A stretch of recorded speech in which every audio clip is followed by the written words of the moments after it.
Por 10 longos anos, o mundo ardeu sob as muralhas de Troia.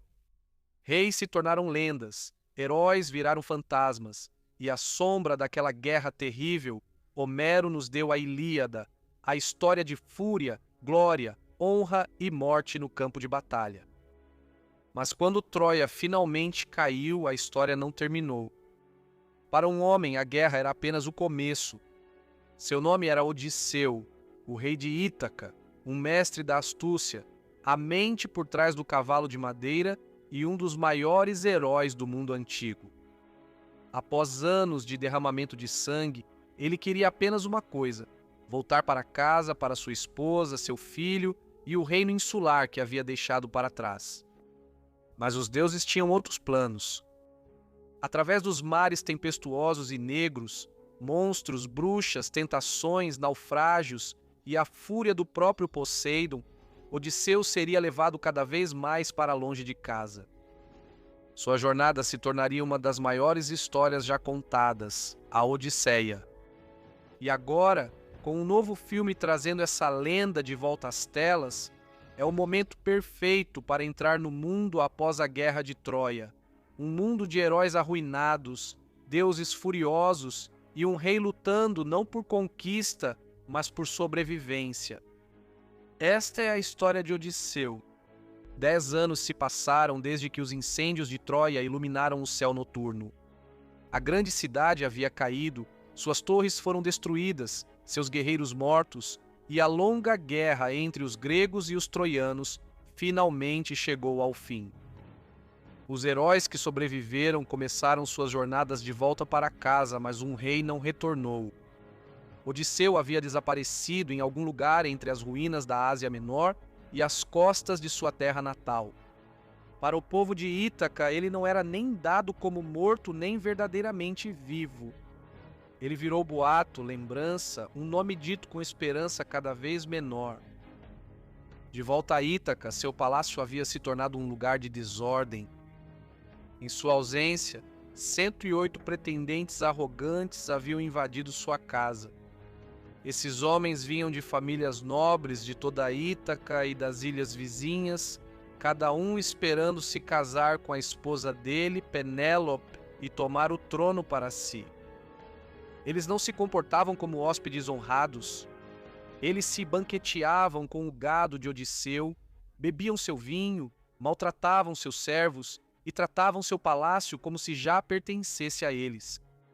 Todos os dias eles pressionavam Penélope para escolher um novo marido. Para eles, Odisseu já era dado como perdido. 10 anos haviam se passado desde a guerra de Troia. Mais 10 anos haviam se passado desde que ele partiu pela primeira vez. 20 anos no total. Certamente eles discutiam. Nenhum homem poderia ainda estar vivo depois de tanto tempo. A rainha certamente já esperara tempo suficiente. Mas Penélope se recusou a desistir. Ela permaneceu fiel a Odisseu, mesmo enquanto seu mundo desmoronava ao seu redor. Ela não podia expulsar abertamente os pretendentes porque eles eram homens poderosos e seu filho Telêmaco ainda era jovem demais para desafiá-los à força. Então, Penélope os enfrentou com a única arma que lhe restava, a inteligência. Ela disse aos pretendentes que só escolheria um novo marido depois de terminar de tecer um sudário fúnebre para o pai idoso de Odisseu. Foi uma desculpa inteligente, porque tal tarefa parecia honrosa e sagrada. Nenhum homem respeitável poderia se opor abertamente a isso. Dia após dia, Penélope sentava-se diante do tear e tecia. Fio por fio, ela parecia se aproximar do momento em que finalmente aceitaria que Odisseu estava morto e se casaria com um dos homens que destruíam sua casa. Mas todas as noites, quando o palácio ficava silencioso, ela secretamente desfazia seu trabalho. O que ela tecia durante o dia, ela desfazia à luz de tochas. Por 3 anos, esse engano manteve os pretendentes afastados. Tornou-se um ato silencioso de resistência, uma rainha se recusando a abandonar seu marido, sua casa, seu reino. Enquanto os pretendentes viam apenas uma mulher de luto adiando o inevitável, Penélope, na verdade, estava preservando o trono de Odisseu pelo maior tempo possível. Mas o tempo estava se esgotando.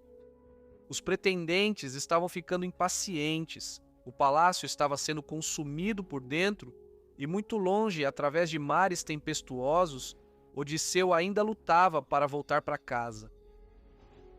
Os pretendentes ainda lotavam seu palácio. Eles bebiam seu vinho, abatiam seus animais, zombavam de seus servos e pressionavam cada vez mais Penélope para escolher um novo marido. A cada dia, a casa de Odisseu ficava mais fraca.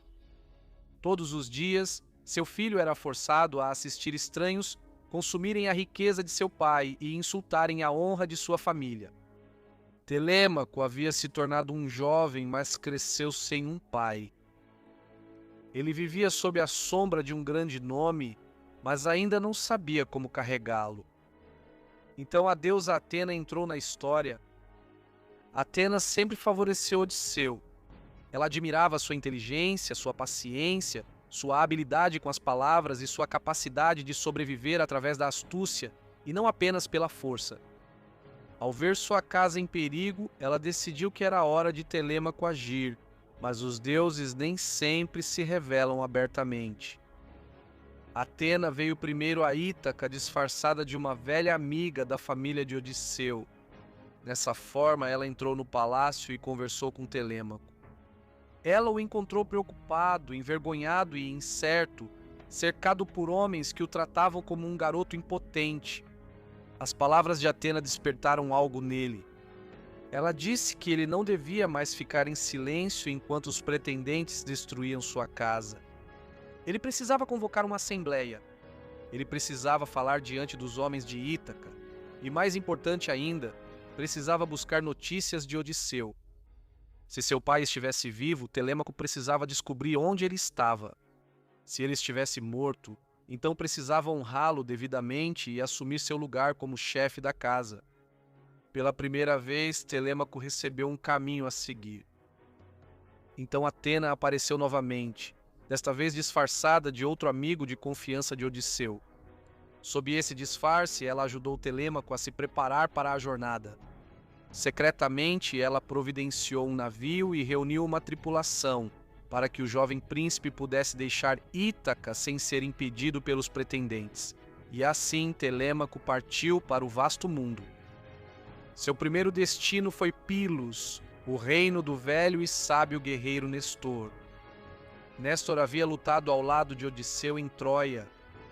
Ele havia sobrevivido à guerra e retornado para casa em segurança. E se alguém sabia o que tinha acontecido com os reis gregos depois da queda de Troia, esse alguém era ele. Em Pilos, Telêmaco foi recebido com honra. Néstor o recebeu com gentileza e lembrava de Odisseu com profundo respeito. Ele falou dos terríveis anos diante de Troia, das discussões entre os líderes gregos e das difíceis jornadas de volta para casa após a guerra. Mas Néstor não sabia onde Odisseu estava. Ele podia contar a Telêmaco muitas coisas sobre o destino de outros heróis, e uma história se destacava acima de todas as outras: o assassinato de Agamemnon, o grande comandante do exército grego. Agamemnon sobreviveu a Troia, escapou da guerra, atravessou o mar e retornou ao seu reino em triunfo, mas seu retorno para casa não foi pacífico. Logo após seu retorno, ele foi traído e assassinado. O maior rei entre os gregos não morreu sob os muros de Troia cercado por inimigos. Ele morreu em sua própria casa. Essa história deixou uma marca sombria na mente de Telêmaco. Isso mostrou a ele que voltar da guerra nem sempre era o fim do perigo. Um homem podia sobreviver a batalhas, tempestades e inimigos estrangeiros, apenas para ser destruído em casa pela traição. E em Ítaca, Telêmaco sabia que o perigo já estava à espera. Os pretendentes estavam ficando ousados. Se Odisseu algum dia voltasse, eles o receberiam ou tentariam destruí-lo. Néstor então aconselhou Telêmaco a continuar sua busca. Se ele quisesse notícias mais claras, deveria viajar para Esparta, ao palácio de Menelau, irmão de Agamenon. Menelau também havia lutado em Troia, e após suas muitas andanças, finalmente retornou para casa. Talvez ele soubesse mais. Em Esparta, ele entrou em um mundo de riqueza, esplendor e memórias. Menelau vivia em um palácio cheio de riquezas, trazidas de terras distantes, mas por trás de toda aquela beleza estava a tristeza da guerra de Troia. Menelau havia reconquistado Helena, a mulher cujo rapto ajudou a desencadear a guerra, mas o preço havia sido quase incalculável. Menelau recebeu Telêmaco com gentileza, e ao descobrir de quem era filho, o jovem diante dele ficou comovido. Ele se lembrava de Odisseu não apenas como um guerreiro, mas como um homem de rara inteligência e resistência. Ele falou sobre Odisseu com admiração e talvez com culpa, pois Odisseu havia dado tanto à guerra e, mesmo assim, nunca conseguiu voltar para casa. Então Menelau contou a Telêmaco o que soubera em sua própria e difícil volta de Troia. Menelau havia encontrado uma figura divina misteriosa conhecida como Velho do Mar. Esse deus era antigo, evasivo e poderoso. Ele podia mudar de forma à vontade, tornando-se diferentes criaturas e formas para escapar daqueles que tentavam interrogá-lo. Para arrancar a verdade dele, era preciso coragem, paciência e força. Menelau conseguiu agarrá-lo e segurá-lo firme, mesmo enquanto o deus se transformava repetidas vezes. Só quando o Velho do Mar não pôde mais escapar é que ele finalmente falou. Odisseu estava vivo. Ele não havia morrido em Troia, não havia se afogado no mar. Ele não havia se tornado lenda. Em algum lugar além das estradas conhecidas pelos homens, Odisseu ainda vivia, mas não era livre. O Velho do Mar revelou que Odisseu estava sendo mantido cativo em uma ilha distante pela ninfa Calipso. Ela o mantinha lá contra a sua vontade, longe de Ítaca, longe de Penélope, longe do filho que mal o conhecia. Odisseu ansiava por voltar para casa, mas não tinha navio, nem tripulação, nem maneira de escapar. Para Telêmaco, essa notícia mudou tudo. Seu pai não era uma lembrança. Ele não era um fantasma da guerra de Troia. Ele estava vivo, preso em algum lugar do outro lado do mar. A casa de Ítaca ainda tinha esperança. Longe de Ítaca, longe de sua esposa e filho, e do trono que estava sendo devorado em sua ausência, Odisseu ainda estava vivo. Por anos, ele foi mantido em uma ilha distante pela bela ninfa Calipso. A ilha dela era um lugar de paz estranha e beleza impossível. Havia cavernas profundas, prados suaves, fontes cristalinas e árvores carregadas de frutos. Para muitos homens, aquilo pareceria um paraíso, mas para Odisseu era uma prisão. Calipso o amava e queria que ele ficasse com ela para sempre. Ela lhe ofereceu conforto, segurança e até mesmo a imortalidade. Ele poderia ter escapado da velhice, da morte e do sofrimento dos homens comuns, mas Odisseu não queria nada disso. Todos os dias ele se sentava à beira-mar e olhava para o mar. As ondas rolavam diante dele como uma parede entre ele e sua casa. Além daquele azul infinito ficava Ítaca, seu reino. Em algum lugar Penélope ainda esperava. Finalmente os deuses voltaram seus olhos para ele. No Monte Olimpo, Atena falou diante de Zeus, rei dos deuses. Ela lembrou a ele que Odisseu já havia sofrido por tempo demais. Ele era um rei sábio, um guerreiro valente e um homem que não desejava nada mais do que voltar para casa. Zeus ouviu. Ele concordou que Odisseu deveria ser libertado. Então ele enviou Hermes, o mensageiro veloz dos deuses, através do mar até a ilha de Calipso. Sua mensagem era clara. Calipso deve deixar Odisseu ir. Calipso ficou irritada e magoada com a ordem. Ela não queria perdê-lo, mas nem mesmo uma ninfa poderosa podia desafiar Zeus abertamente. A contragosto, ela disse a Odisseu que ele estava livre para partir, mas liberdade não significava segurança. Não havia nenhum navio esperando por ele, nenhuma tripulação, nenhum porto amigo. Se Odisseu quisesse deixar a ilha, teria que construir sua própria embarcação com as próprias mãos. Então ele cortou árvores, moldou a madeira, uniu as vigas e fez uma jangada forte o suficiente para levá-lo pelo mar aberto. Então após anos de cativeiro, Odisseu afastou-se da costa de Calipso. Pela primeira vez em muito tempo, ele estava indo em direção ao lar. Mas o mar pertencia a Poseidon e Poseidon não o havia esquecido. O deus do mar odiava Odisseu. Para Poseidon, esse rei mortal havia se tornado um insulto, um homem que sobreviveu a provações demais e desafiou perigos demais. Quando Poseidon viu Odisseu navegando sozinho pelo mar, ele desencadeou uma tempestade contra ele. O céu escureceu, os ventos aumentaram, ondas se ergueram sobre a jangada como montanhas, a frágil embarcação foi lançada pelo mar, golpeada e quebrada sob a força da ira divina. Odisseu lutou para se segurar, mas nenhuma força humana poderia dominar uma tempestade enviada por Poseidon. A jangada foi destruída. Mais uma vez, Odisseu ficou sem nada, sem navio, sem remos, sem companheiros, apenas com sua própria vida, sua coragem e a vontade de sobreviver. Enquanto lutava nas ondas, outra divindade teve pena dele. Era Ino, uma ninfa do mar que viu seu sofrimento e veio em seu auxílio. Ela lhe deu um véu mágico e disse para abandonar os destroços de sua jangada. Se confiasse em seu presente e nadasse até a costa, talvez ainda pudesse sobreviver. Odisseu foi cauteloso, como sempre era. Ele havia aprendido, através do sofrimento, que o mundo estava cheio de enganos, mas quando o mar não lhe deixou outra escolha, fez como Ino instruiu. Por 2 dias e 2 noites ele lutou contra a água, mas ainda assim continuou nadando. Por fim, exausto e semi-morto, ele chegou à terra firme. Ele havia chegado à ilha de Cider, a ilha dos Feácios, um povo famoso por seus navios, sua riqueza e sua proximidade com os deuses. Odisseu rastejou para fora do mar com suas últimas forças. Ele não tinha roupas, nem posses, e não fazia ideia de onde estava. O grande rei de Ítaca, o herói de Troia, jazia nu e arruinado debaixo das árvores, como um homem devolvido pela própria morte.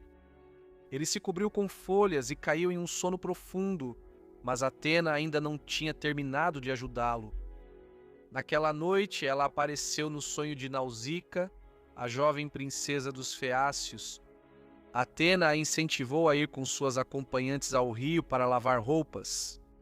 Parecia um pensamento comum colocado na mente de uma jovem, mas fazia parte de um plano divino.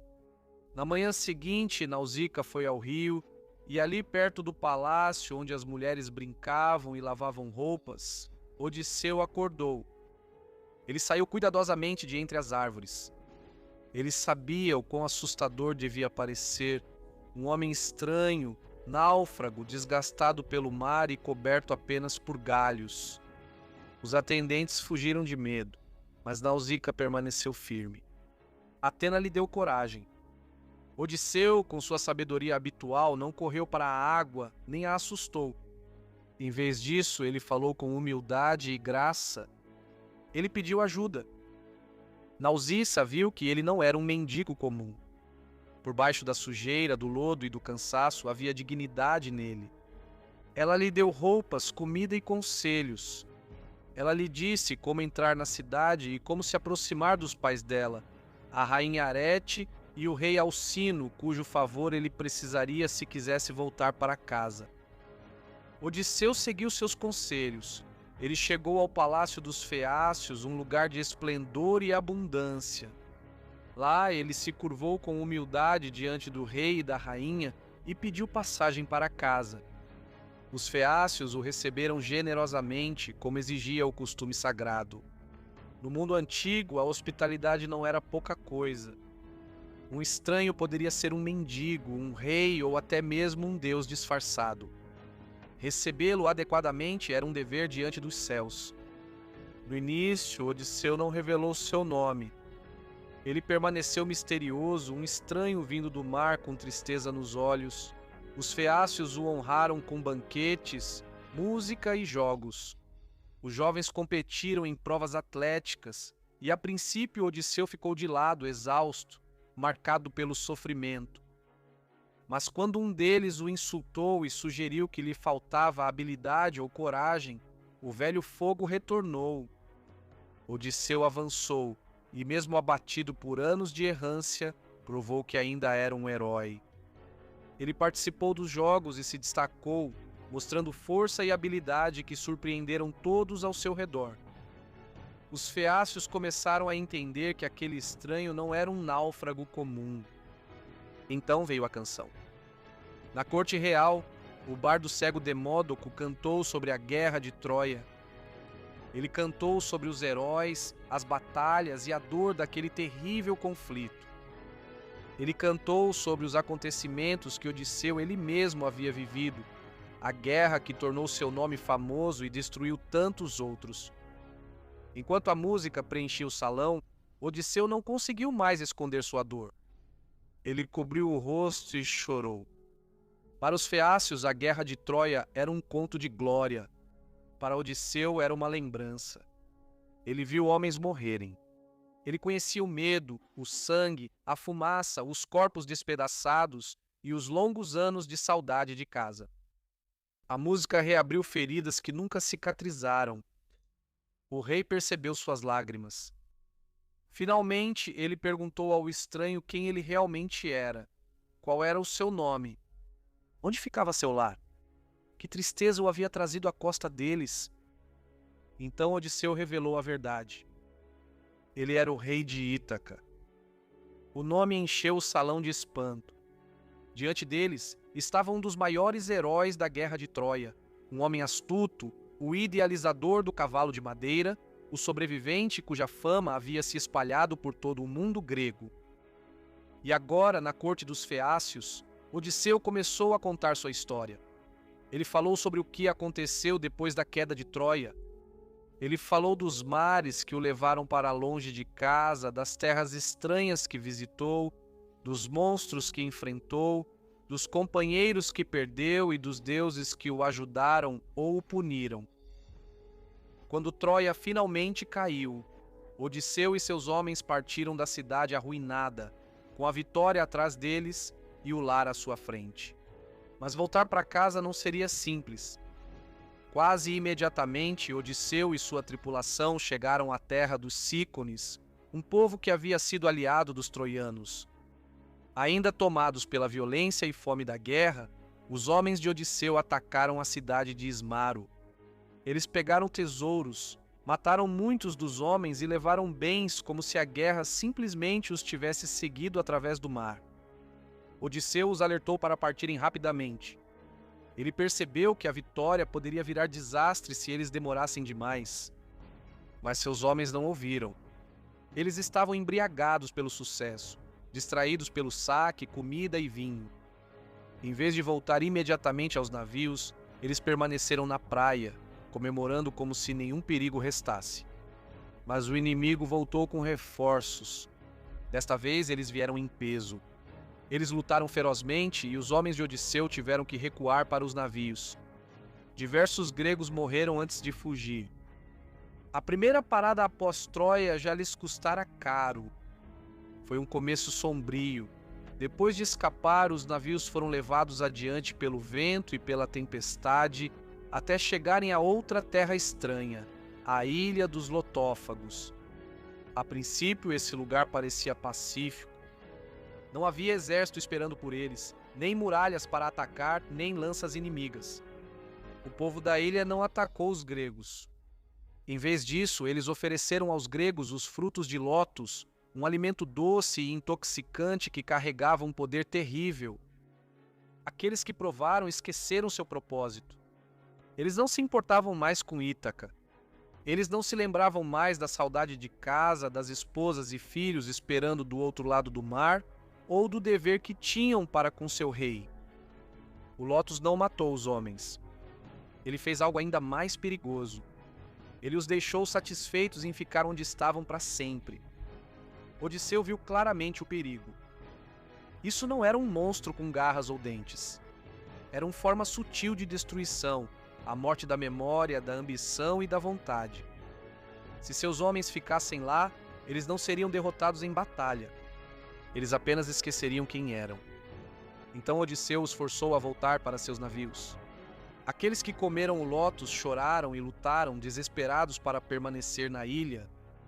Mas Odisseu mandou que fossem arrastados para bordo e amarrados debaixo dos bancos.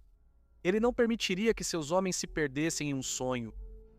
Os remos bateram na água novamente e os navios se afastaram da ilha da fartura. Mas um grande perigo esperava adiante. Logo, Odisseu e seus homens chegaram à terra dos Ciclopes, uma raça de gigantes de um olho só que vivia sem cidades, leis, assembleias ou respeito pelos costumes dos homens. Eles não cultivavam juntos, não governavam juntos, nem honravam os hóspedes da maneira que se esperava dos povos civilizados. Cada ciclope vivia isolado, governando sua própria caverna com força bruta. Odisseu, movido pela curiosidade e pela esperança de receber presentes em sinal de hospitalidade, desembarcou com um grupo de seus homens. Eles encontraram uma grande caverna cheia de ovelhas, cabras, leite e queijo. Seus homens insistiram para que ele pegasse o que pudesse e partisse imediatamente, mas Odisseu ficou. Ele queria conhecer o dono da caverna. Ele queria ver que tipo de ser vivia ali. Ele também esperava, de acordo com as antigas leis da hospitalidade, que o estranho pudesse lhe dar presentes. Foi um erro terrível. A caverna pertencia a Polifemo, um ciclope monstruoso e filho de Poseidon, o deus do mar. Quando Polifemo voltou com seu rebanho, ele selou a entrada com uma pedra tão enorme que nenhum homem poderia movê-la. Odisseu e seus companheiros ficaram presos lá dentro. A princípio, Odisseu falou com cautela. Ele disse a Polifemo que eram gregos voltando de Troia e pediu que ele respeitasse as leis da hospitalidade. Mas Polifemo não tinha medo de deuses nem de homens. Ele zombou dos costumes deles. Para ele, esses estrangeiros não eram hóspedes. Eles eram presas. Ele agarrou 2 dos homens de Odisseu e os devorou. O horror foi imediato e absoluto. Odisseu quis matar Polifemo na hora, mas sabia que, se fizesse isso, todos morreriam. A pedra bloqueando a caverna era pesada demais para eles moverem. Apenas o Ciclope podia abrir a saída. Então, Odisseu usou a arma que sempre o tornara perigoso, sua mente. Ele esperou, observou, planejou. Quando Polifemo perguntou seu nome, Odisseu lhe deu um nome falso. Ele disse que seu nome era Ninguém. Foi uma mentira simples, mas a mais inteligente de toda a narrativa antiga. Odisseu então ofereceu vinho forte ao Ciclope. Polifemo bebeu avidamente, gostou tanto que prometeu dar a Odisseu um presente de hospitalidade. Ele o comeria por último. Então, pesado de tanto beber, o Ciclope caiu em sono profundo. Esse era o momento que Odisseu estava esperando. Ele e seus homens pegaram uma estaca de madeira afiada, aqueceram-na no fogo até que brilhasse e a cravaram no único olho de Polifemo. A caverna se encheu com um grito terrível. O Ciclope cego rugiu de agonia e os outros Ciclopes vieram correndo das cavernas próximas para perguntar quem estava machucando ele. Mas Polifemo gritou que ninguém estava atacando ele. Ao ouvir isso, os outros pensaram que ninguém o machucava e o deixaram sozinho. O truque de Odisseu funcionou perfeitamente. Mesmo assim, os gregos estavam presos. Ao amanhecer, Polifemo rolou a pedra para fora para deixar suas ovelhas saírem para o pasto. Ele se sentou na entrada, apalpando o dorso dos animais, esperando pegar os homens enquanto tentavam escapar. Mas Odisseu já havia se preparado para isso. Ele amarrou seus homens sob as barrigas das ovelhas, onde o Ciclope não pensaria em procurar. Então, ele próprio se agarrou sob o maior carneiro. Um por um, os animais saíram da caverna e sob eles Odisseu e seus homens escaparam. Foi uma vitória brilhante da inteligência sobre a força bruta. Odisseu havia enfrentado uma criatura muito mais forte do que qualquer homem e sobreviveu graças à paciência, à astúcia e à coragem. Mas a vitória despertou seu orgulho. Enquanto os gregos corriam de volta para o navio e remavam para longe, Odisseu não conseguiu resistir e gritou para Polifemo.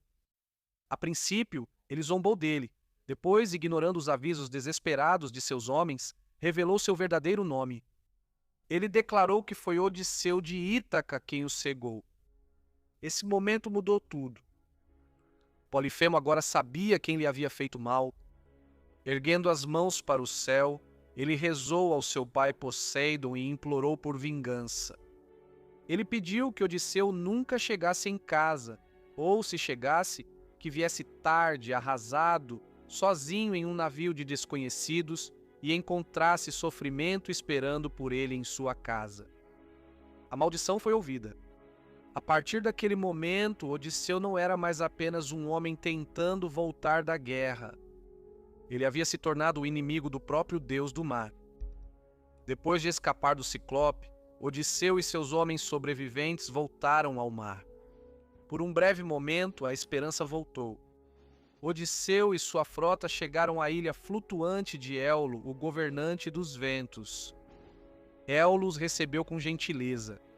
Ele ouviu a história de Odisseu, o homenageou como herói de Troia e lhe deu um presente estranho e poderoso, uma bolsa de couro na qual todos os ventos perigosos haviam sido selados. Apenas um vento foi deixado livre, o vento que os levaria de volta para casa em Ítaca. Por 9 dias e noites, os navios navegaram em segurança pelo mar. Finalmente, a costa de Ítaca apareceu à vista. Os homens viam as fogueiras queimando na praia. O lar não era mais um sonho. Estava ali diante deles, perto o suficiente para tocar, mas o desastre veio de dentro. Odisseu, exausto de vigiar o navio, finalmente adormeceu. Enquanto ele dormia, seus homens começaram a sussurrar entre si. Eles acreditavam que a bolsa dada a ele devia conter tesouros, ouro, prata ou alguma recompensa secreta que Odisseu estava guardando para si mesmo. A suspeita deles superou a lealdade. Eles abriram a bolsa. Imediatamente, os ventos aprisionados se libertaram. Uma tempestade violenta se formou ao redor deles, rugindo pelo mar e afastando os navios de Ítaca. A terra natal que eles quase haviam alcançado desapareceu atrás das ondas e da escuridão. Quando Odisseu acordou, ele viu a verdade. Eles estavam à vista de casa e agora estavam perdidos novamente. Foi um dos momentos mais cruéis da jornada. Troia estava muito atrás deles. Ítaca estava diante dos olhos deles. No entanto, por desconfiança e tolice, os homens haviam desperdiçado sua melhor chance de voltar para casa. Odisseu foi tomado pelo desespero, mas não se rendeu. Mais uma vez ele os guiou. Logo eles chegaram a outra terra. Este era o país dos Lestrigões, uma raça de gigantes canibais. A princípio, Odisseu enviou homens para o interior para descobrir que tipo de pessoas viviam lá, mas a recepção que eles receberam foi monstruosa. Os gigantes os atacaram, devorando os batedores e lançando enormes pedras sobre os navios gregos. O porto virou armadilha. Navio após navio foi despedaçado. Odisseu foi o único cauteloso o suficiente para ancorar seu próprio navio fora da entrada do porto, longe das águas estreitas e mortais. Por causa disso, apenas sua embarcação escapou. Todas as outras foram destruídas. O que era uma frota agora era só um navio. A jornada havia tirado de Odisseu quase tudo: homens, navios, confiança e esperança. Cada ilha trazia uma nova ferida. Cada fuga tinha um custo terrível. Então eles chegaram à ilha de Aeia. Esta era a casa de Circe, uma poderosa deusa e feiticeira. A ilha dela era bonita, mas estranha. Animais selvagens vagavam perto de seus salões, mas não se comportavam como feras comuns. Eles eram calmos, quase domesticados, como se algum feitiço os tivesse amansado. Odisseu enviou um grupo de homens para explorar. Eles chegaram à casa de Circe e ouviram-na cantando enquanto trabalhava em seu tear. Sua voz era linda e ela os recebeu dentro de casa. Ela lhes deu comida e bebida, mas a refeição estava enfeitiçada. Assim que os homens comeram, Circe os tocou com sua varinha e os transformou em porcos. Seus corpos mudaram, mas suas mentes continuaram humanas. Apenas um homem conseguiu escapar e voltou para avisar Odisseu. Quando Odisseu soube do que havia acontecido, partiu imediatamente para resgatar seus homens, mas no caminho encontrou Hermes, mensageiro dos deuses. Hermes conhecia o poder de Circe e sabia que Odisseu não poderia derrotar sua magia apenas com força. Então ele deu a Odisseu uma erva sagrada. Essa planta o protegeria do feitiço de Circe. Hermes lhe disse o que fazer e como resistir a ela. Armado com a ajuda divina e sua própria coragem, Odisseu entrou na casa de Circe. Ela o recebeu como fez com os outros. Ela lhe deu uma bebida encantada, mas desta vez a magia falhou. Quando Circe o atingiu com sua varinha, esperando que ele se transformasse, Odisseu sacou sua espada e avançou sobre ela. A deusa ficou atônita. Nenhum mortal jamais resistira ao seu poder assim. Percebendo que ele havia sido protegido pelos deuses, ela cedeu.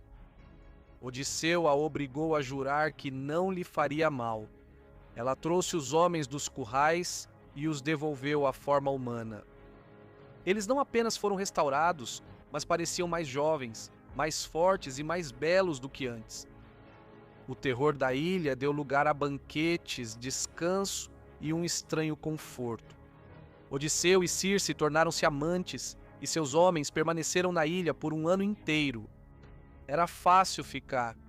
Havia comida, calor, segurança e o afeto de uma deusa, mas o conforto pode ser uma armadilha por si só. Por fim, os homens lembraram Odisseu de sua casa. Eles não haviam escapado de Troia e cruzado o mar apenas para esquecer Ítaca em outro lugar encantado. Penélope ainda estava esperando. Telêmaco estava crescendo sem o pai. A casa de Odisseu ainda estava sem seu rei. Odisseu sabia que eles tinham que partir. Mas antes que pudesse partir para Ítaca, Circe lhe deu uma terrível instrução. Ele ainda não podia ir diretamente para casa. Primeiro, ele tinha que viajar até o fim do mundo, para a terra próxima ao oceano, onde os vivos podiam falar com os mortos. Era uma jornada que nenhum homem comum faria de bom grado. Lá ele realizou rituais que permitiam a aproximação dos espíritos dos mortos. Um por um, os fantasmas surgiram das trevas, ansiosos para falar, desejando beber do sangue que lhes dava voz. Entre eles veio Tirésias, o profeta cego. Embora morto, Tirésias ainda possuía conhecimento além da visão mortal. Ele disse a Odisseu que ele retornaria a Ítaca, mas não facilmente. A jornada à frente ainda teria sofrimento. Ele o advertiu especialmente sobre o gado do deus do sol que não deveria ser ferido. Se Odisseu e seus homens mostrassem autocontrole, eles talvez ainda sobrevivessem. Se eles falhassem, a destruição se seguiria. Ele também revelou algo mais estranho. Mesmo após o retorno de Odisseu, sua história não terminaria. Um dia, ele teria que pegar um remo e viajar para o interior, longe do mar, até chegar a um povo que nada sabia sobre navios, sal, água ou remar. Só então ele poderia fazer as pazes com Poseidon e cumprir a vontade dos deuses. A profecia era tanto uma esperança quanto um fardo. Odisseu voltaria para casa, mas a paz não viria facilmente. Então Odisseu viu outro espírito, um que ele não esperava. Era sua mãe. Quando Odisseu deixou Ítaca para Troia, ela estava viva. Agora ela estava diante dele entre os mortos. Ele soube que ela havia morrido esperando por ele, consumida pela tristeza e pela saudade do filho que nunca voltou para casa. Esse era um tipo diferente de ferida. Ele tentou abraçar sua mãe, mas o espírito dela atravessou seus braços como fumaça. 3 vezes ele tentou alcançá-la. 3 vezes ela desapareceu de seu alcance. Naquele momento, Odisseu sentiu toda a crueldade de sua jornada. Ele podia falar com os mortos, mas não podia segurá-los. Ele podia ouvir a verdade, mas não podia voltar atrás. Outros espíritos também vieram. Ele viu Agamemnon, o grande comandante do exército grego em Troia. Agamemnon contou a ele sobre seu assassinato ao retornar para casa traído em seu próprio palácio. Sua história era um aviso. Um herói podia sobreviver à guerra e ainda assim ser destruído pela traição em casa. Para Odisseu, esse aviso era crucial. Em Ítaca, os pretendentes já estavam devorando sua casa. Se algum dia conseguisse voltar, Odisseu precisaria de cautela tanto quanto de coragem. Ele não poderia simplesmente entrar em seu palácio e esperar que a honra o protegesse. Então apareceu o espírito de Aquiles, o maior guerreiro da guerra de Troia. Em vida, Aquiles havia escolhido a glória em vez de uma vida longa. Seu nome havia se tornado imortal, cantado por bardos e lembrado por reis.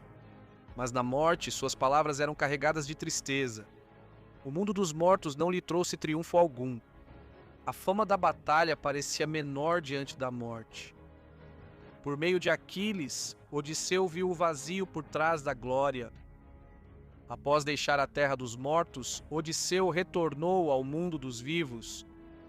Antes de seguir viagem, Circe o alertou sobre as provações que ainda estavam por vir.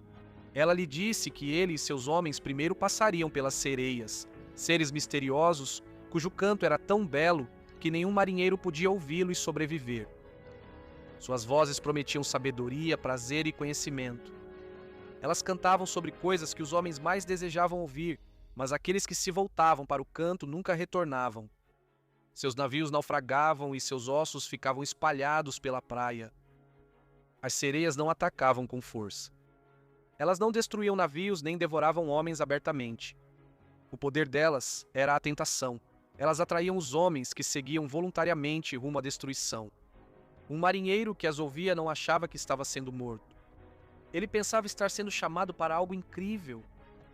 Odisseu ouviu atentamente o conselho de Circe. Quando seu navio se aproximou da Ilha das Sereias, ele amoleceu cera de abelha e a colocou nos ouvidos de sua tripulação. Eles remariam em silêncio, incapazes de ouvir a música fatal. Mas Odisseu queria ouvir a canção. Sua curiosidade era forte demais e seu desejo por conhecimento era grande demais. Ele mandou que seus homens o amarrassem bem firme ao mastro. Ele avisou que não importava o quanto ele implorasse, gritasse ou ordenasse, eles não deveriam soltá-lo.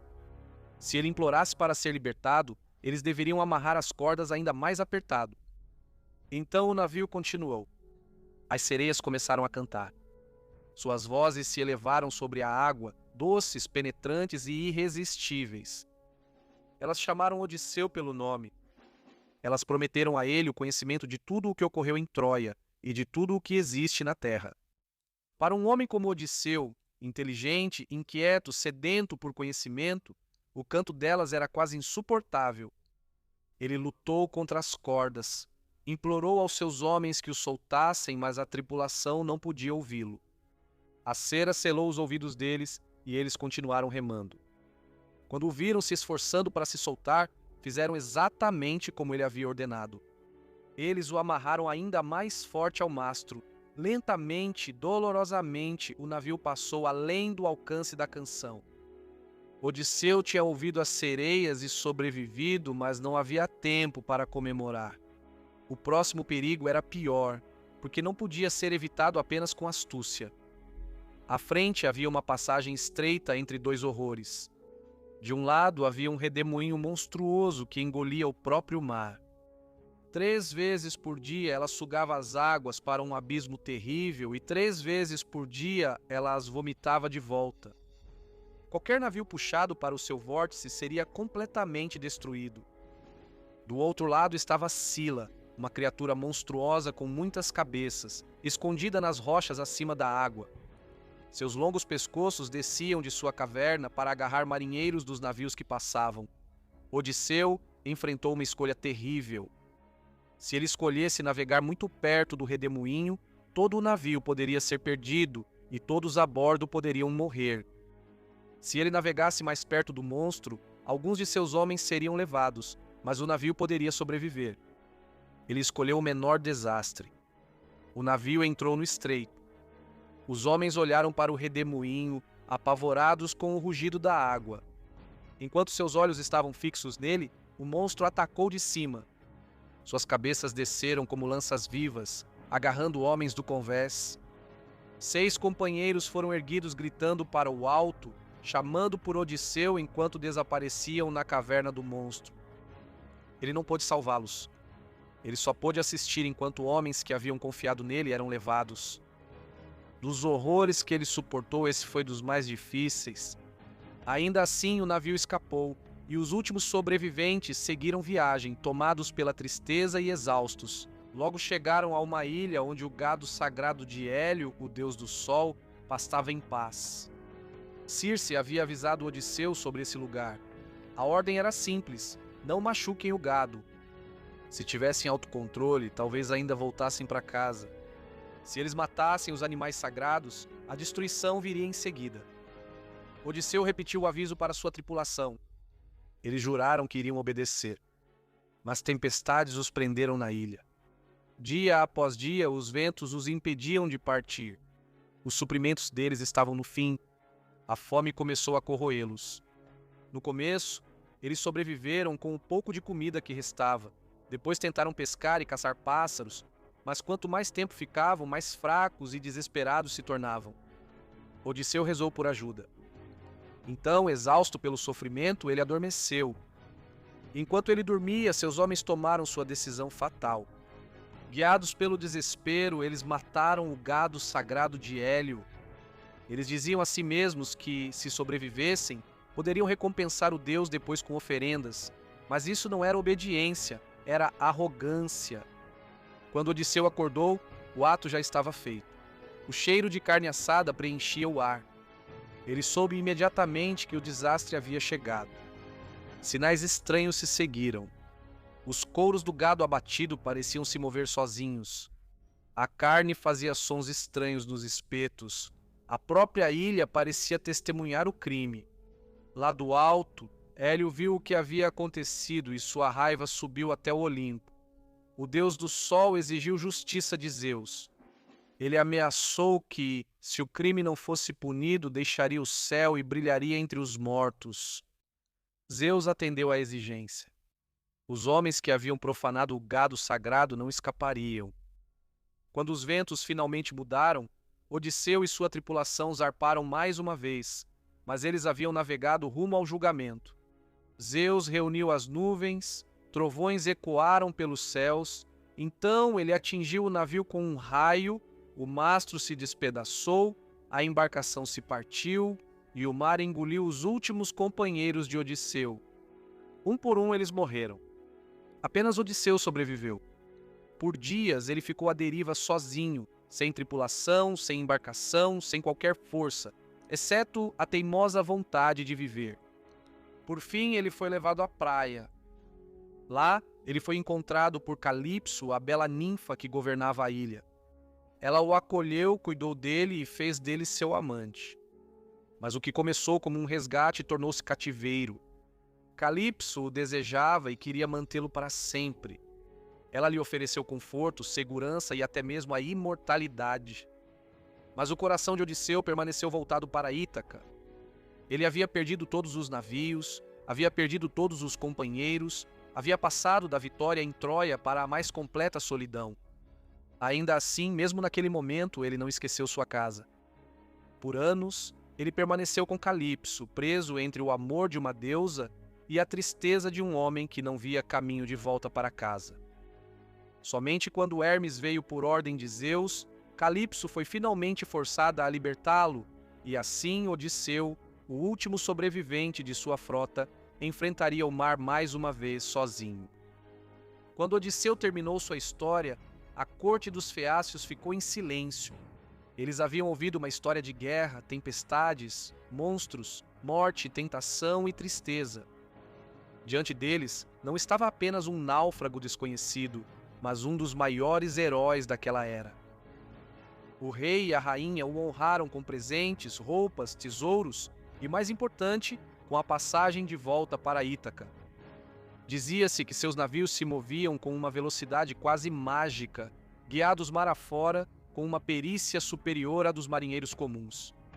Finalmente, após 20 anos de ausência, Odisseu foi levado de volta para casa. Ele não voltou em triunfo. Não havia multidões esperando na praia, nem trombetas anunciando o retorno do rei, nem os portões do palácio escancarados em festa. Quando Odisseu chegou a Ítaca, ele não reconheceu seu próprio país. Atena havia coberto a terra com névoa, escondendo-a dele até o momento certo. Ítaca não era mais segura. Seu palácio estava cheio de inimigos. Os pretendentes haviam consumido sua riqueza, insultado sua casa e conspirado contra seu filho. Se Odisseu retornasse abertamente, poderia ser morto antes de recuperar qualquer coisa. Então Atena veio até ele mais uma vez. Ela revelou a verdade. Ele estava finalmente em casa. Após anos de saudade, sofrimento e andanças, Odisseu havia chegado a Ítaca. Mas a prova final ainda restava. Ele não havia retornado apenas para abraçar sua família.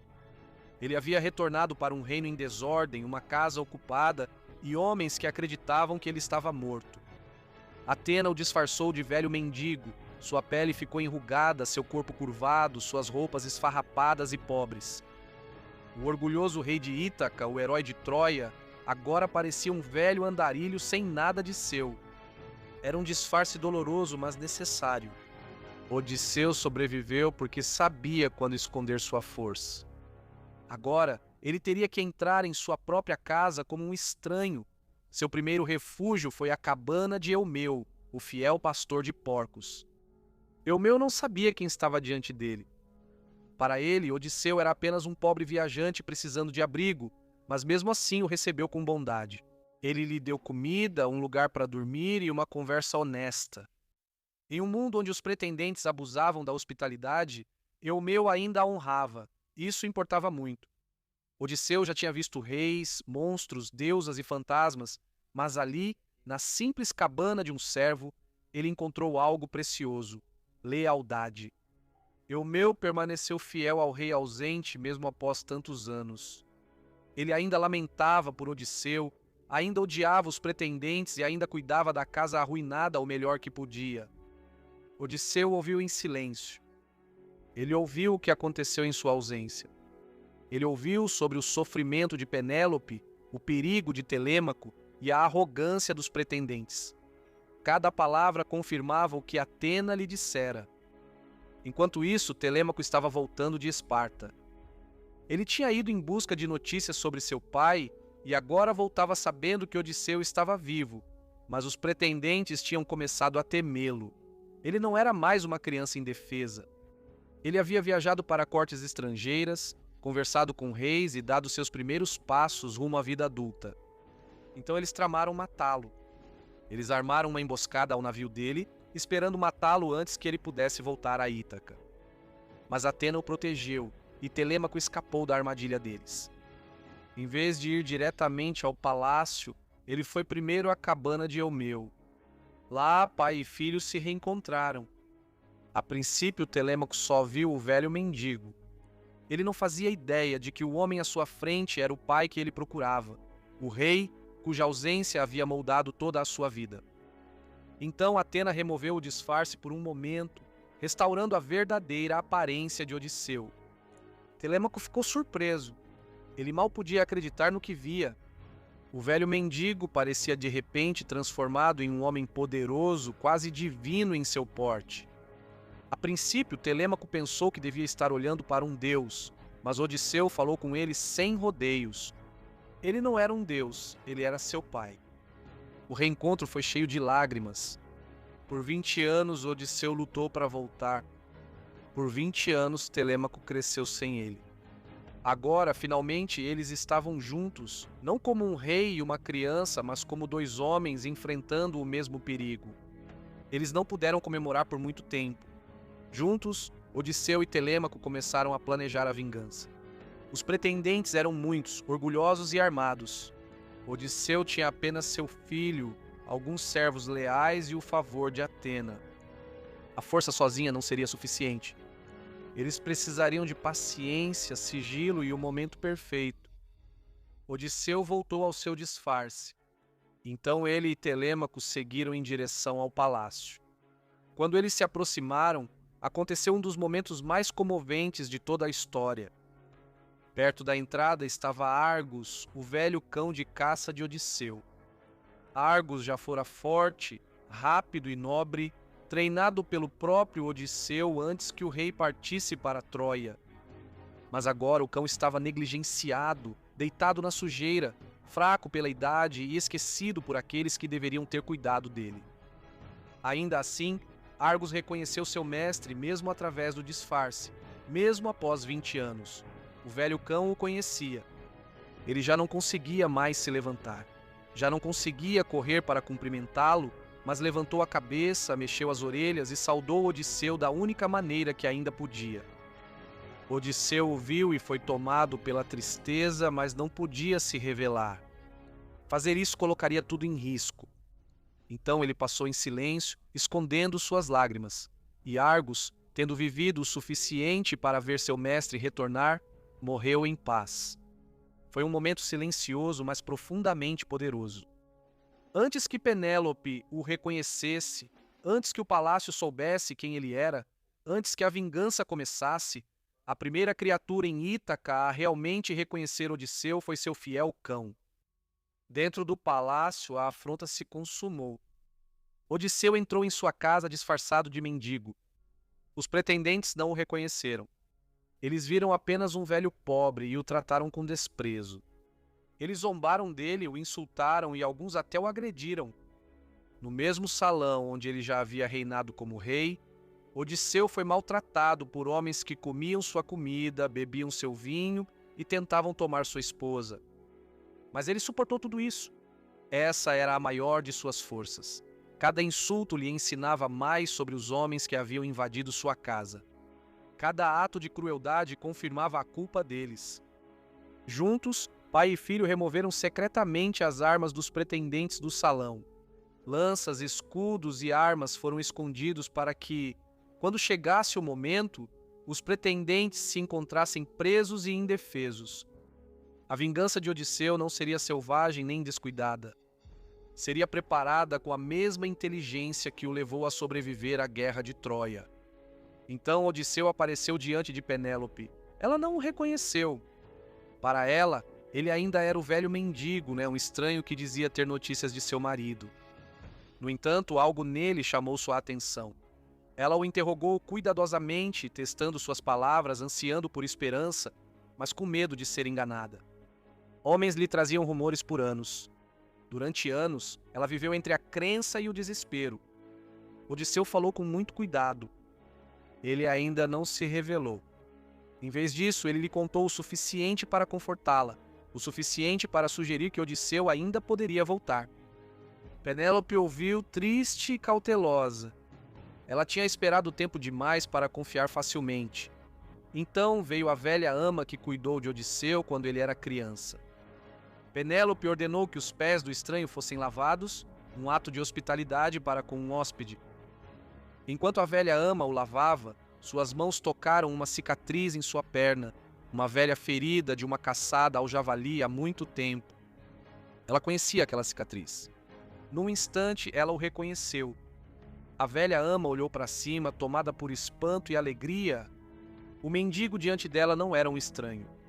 Era Odisseu, o menino que ela havia criado, o rei que ela havia lamentado, o senhor da casa que finalmente retornara. Mas Odisseu a impediu de gritar. Ainda não era a hora. O dia do julgamento chegou silenciosamente. Durante anos, os pretendentes encheram o palácio de Odisseu com barulho, arrogância e ganância. Mas Odisseu agora estava entre eles. Ele ainda estava disfarçado de um velho mendigo, esfarrapado e curvado, observando tudo com olhos pacientes. Os pretendentes viam fraqueza, viam pobreza.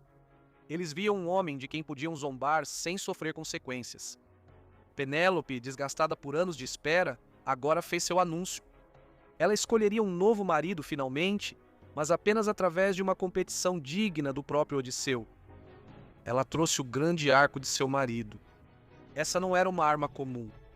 Pertencia a Odisseu, e poucos homens conseguiam sequer vergar o arco.